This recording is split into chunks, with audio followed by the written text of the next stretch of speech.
Hey, what's going on, guys? Excited about yesterday's announcement. At the making of this video, the announcement was actually made on yesterday, but Rode announced their Rodecaster video. Now, there are several creators out there on YouTube who have actually had access to the device. I don't actually have access, but I wanted to share my perspective on this device from someone who is an AV professional. This is what I do. It's not to say other people aren't, but I wanted to share with you my perspective on this because you may be in a situation where you're asking yourself, is this the right device for me? Is this something that I should purchase? So let's go ahead and take a look at the device. So the Rodecaster video was announced yesterday, and like they're saying, it's video production evolved. So my initial take in looking at this, I was pretty impressed. I am someone who I have the Rodecaster Pro. I have several mics from Rodecaster. I love Rodecaster. Their products, their mics, the build quality is always been top notch to me. As far as recorders, audio recorders, I will say, especially for the field, I've been using Zoom recorders. So anytime products are announced, I'm always interested to see what the companies are going to learn from each other, what they're going to implement on their next models, and kind of what the evolution of the products will be like. So let's get into it. If we look here at it, you can see the device is not big. It's not as big as a Rodecaster. The bottom row here, where you see the numbers at the bottom, let me click in and see if I can get you guys a better look. Okay, yeah, this will show it better. So just to kind of briefly go over it, of course, this right here, you can kind of look at it and tell this is your record button.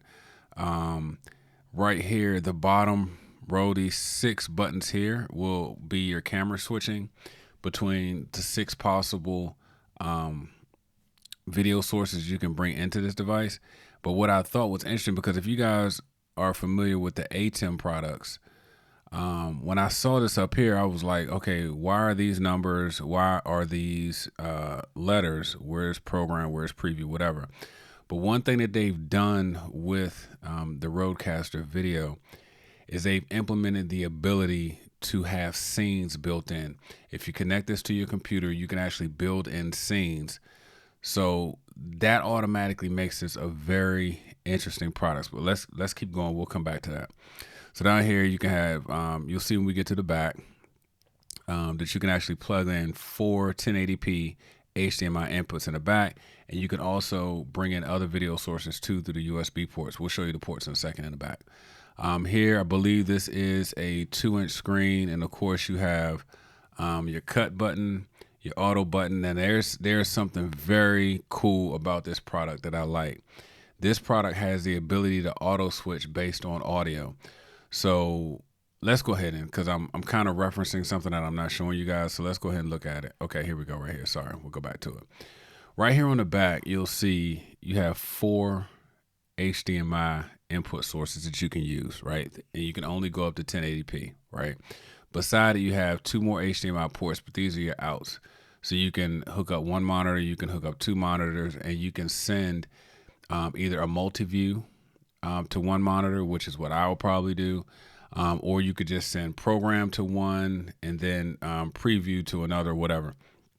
I would prefer to have, I always like to use a multi-view setup and then have a possibly a program view, but in the multi-view you get program anyway. So that's something that you can configure just based on your needs, right? So we got the 4 HDMI inputs here, and then over here we have headphone jacks, right?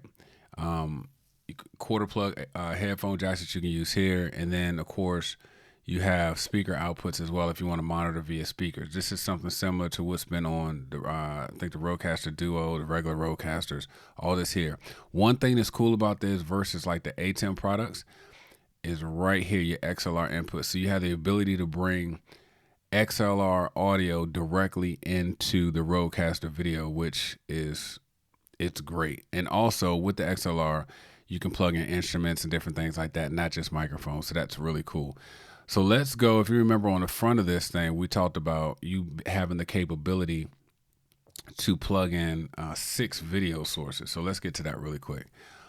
over here, you have all of these USB-C ports here, right? So you have one port. Let me make sure I can get this right because I cannot enlarge this. But basically, you can plug in, let's say, a webcam. You can bring in another camera source. So you can actually have a fifth camera, almost like you would have on ports 1 through 4 for HDMI. You can have a fifth camera here. You can bring it in through USB-C. You can connect this to your computer. And also, what's really cool is you can connect an external hard drive, like an SSD drive, directly to here, so you can record your feeds right out from this to your hard drive. And of course, you have your Ethernet port here, which is going to allow you to live stream as well. Then you have your power, and then you have the button to turn the unit off and on. So let's go back, and they're just showing you more design features here. So let's go back and look at this. So as if we're doing a comparison, right? So if we're doing a comparison between, say, this and the ATEM, you may say, wow, it looks very similar. And they do have similar functionality. However, what makes this an actually beast of a device is that you're doing 3 key things here. You not only are having video switching, so you can bring in multiple camera sources, but you also have the ability to bring graphics in to do your scenes and your overlays like you would do like in an OBS or Ecamm. And then you can bring in audio sources through the XLR jacks. So even though you could bring in audio with the ATEM, I think you had to bring it in through 3.5mm jacks. That's cool. You can make it work. But to have these XLR inputs here, it's like they are taking the best of multiple products, the best of, say, from a video switcher, the best from like their Rodecaster, and even software like Ecamm and OBS, and giving you the ability to do overlays. So that, to me, this is like production in a box. I know for me, a lot of times with podcast productions for my clients, I'm on location a lot. I do use multiple cameras. One thing that I really wanted to get into is I even though I'm pretty good at it, if I could do all of my switching live and then have a final file after that I could turn in, that would be a game changer for me. But you can also record your final mix down. You can also record your individual tracks. So this thing is really a powerhouse. So let's get into, really quick, because this is not going to be a long video, let's get into who I believe this device is for. All right, so first of all, let's talk about price. It's coming in at $1,199. Let's round it up. It's coming in at $1,200, right? So it is definitely, as far as I know, this is the most expensive product that Rode has produced to this point. I do think it's worth it, right? For everything that it does. The build quality is really good. It's sturdy. It's going to feel like, it's not going to have that cheap feel. If you take care of this, I think it's definitely going to be something that can last you for a while, and they'll do updates to it as well. So who is this device for? If you're someone that has one camera, right? You just want to use one camera to either stream or to record, this probably isn't the device for you. I would do something like, if you want to get like a Cam Link or something from Elgato, and just take that single camera directly into your computer and do it that way. Even if you have multiple cameras, right? Just say you have multiple cameras, not really doing anything else, you're just switching cameras. You could use this, but honestly, there is a cheaper option if you go to ATEM route, if you just want to have just camera switching.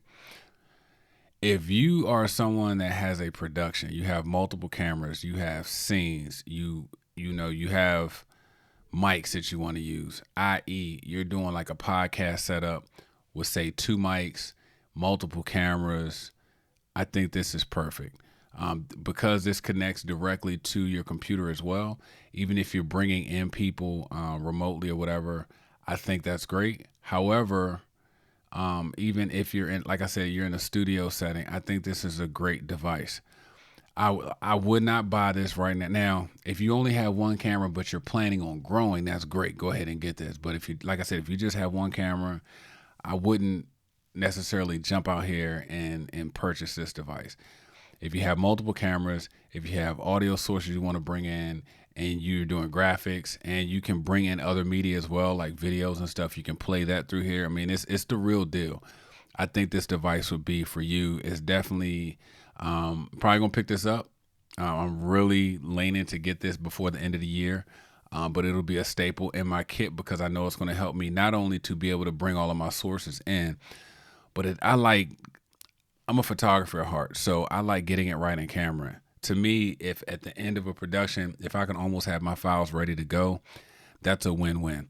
So I'll be interested to hear what you guys think about the Rodecaster video. Are you guys going to pick one up? Let me know what you think in the comment. Don't forget to like this video, but more importantly, to subscribe to the channel because we do like bringing you guys new content that's going to help you up level your production. All right. I will catch you guys in the next video. Take care.